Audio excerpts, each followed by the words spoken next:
friend of the Tate brothers, and everyone's hanging on for an update. What's the latest? They're doing well, man. It's easy to sleep well when you know you've done the right thing. There's zero doubt in my mind that Andrew and Tristan, zero. The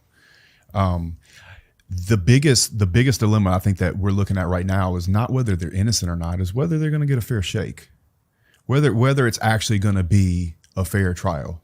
You know, when you walk in, I said this yesterday on a podcast, when you walk into their front door, you walk about 10 steps, there's a little mini bar, and then you walk into the big living room where he did that final message on Rumble. And if you look directly to the left, there's about a 70-inch TV with 20 little screens show, like all the camera footage is there. If they need evidence, Andrew could give it to them. Why not just use that? It's very, very clear. And then here's another thing. If you look at the allegation itself, on what planet do two 6'3", 6'4", multimillionaires, handsome as fuck, world traveled, speak well, articulate gentlemen need to do that? Andrew and Tristan's biggest problem is which girl to pick. I can assure you.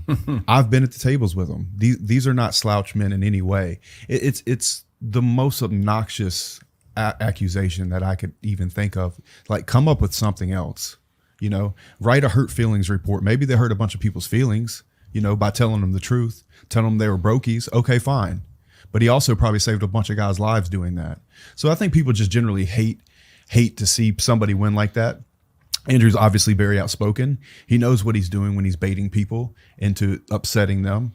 And I think that he did what he had to do to play the media. He's very good at that game. And right now, he's just going through the trials and tribulations of anybody that does anything great. Every man that does something great will go through fire. And Andrew's just walking through his.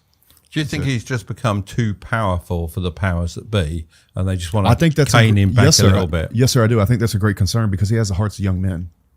You know, you might ask a 40-year-old who is Andrew Tate, he might not know.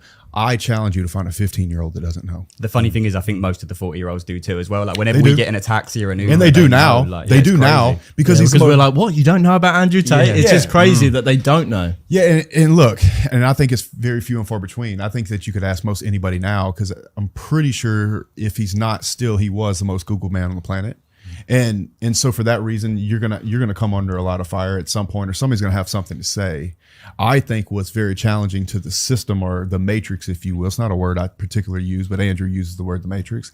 I think what's so dangerous about Andrew to them is the fact that he's got the hearts and minds of the next generation that's supposed to go work for the system. And he's telling them where the system should put it.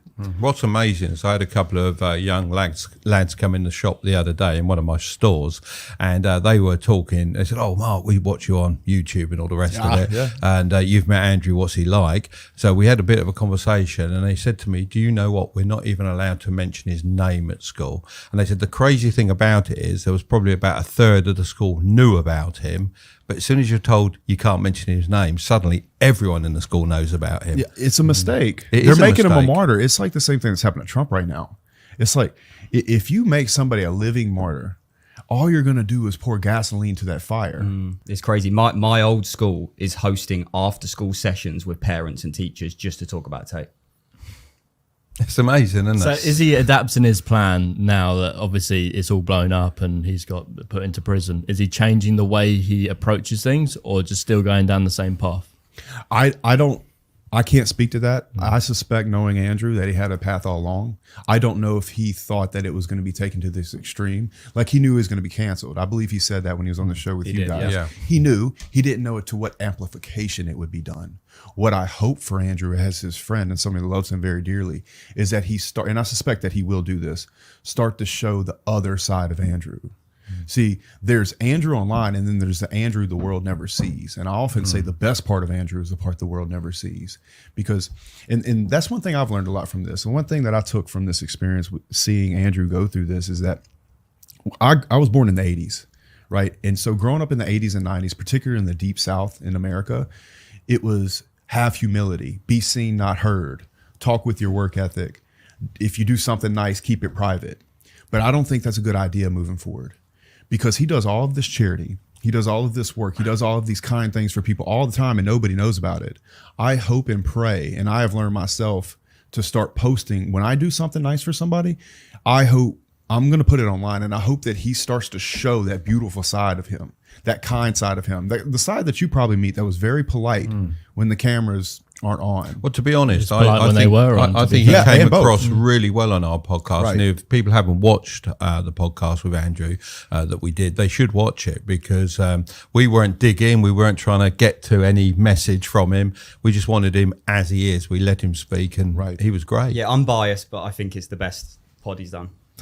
Good. Because you're on it. But no, it was No, good. I really liked a TikTok I saw the other day where I think it was his niece. He was like hugging his niece or something like that, and Right. you could see that other side of him. And Yeah, because didn't Tristan not see his little girl the whole time he was in, like a newborn baby, and he hadn't seen it at all? Hadn't seen her. So has your relationship with the Tates impacted your life? Absolutely, man. Absolutely, in every way. I tell you, I had a lot of internal growth. You know, before I joined the War Room, let's say, I had my life pretty squared away, but there was something missing. You know, I was still dealing with that small town mindset. You know, I needed to see the world. I needed to understand geopolitics and like really get the big picture of the chessboard. And no, they've both been very impactful. And I think the number one thing that they've been impactful is actually really just personally. I was in a place in my life where I felt like nobody understood me. Like I couldn't go to my buddies and be like, yo, somebody owes me $1 million. But with Andrew, a bunch of people owe him $1 million. Yeah. You know what I'm saying? I felt accepted for the first time. Like nobody wants to hear, oh, you're big, strong, handsome, rich, and you got a bunch of women. Fuck you.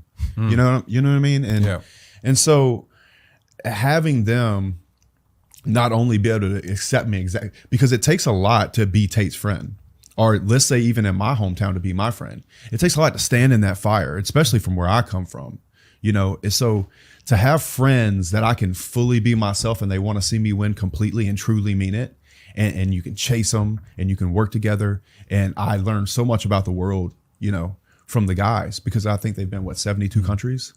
Well, I went to 15 countries last year. And just previously, a few years ago, I'd probably been to like 4.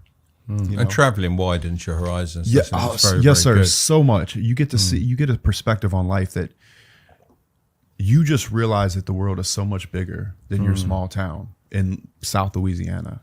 And you start to see patterns, and you start to see how other cultures move and how things really are. And I completely agree with you. It And you opens see your the eyes up. propaganda as well against the countries that certain governments don't like. And, Right. you know, it's not real, is it? So No, it's not. going back to the friends, I mean, I always say you'll always fit my best friends on 5 fingers. Basically, there's 5 people that will be my best friends all the time. To have more than that really is not possible, I don't think. I completely agree. You know what I say about that? I say anybody that thinks they have more than a few friends probably don't have any at all.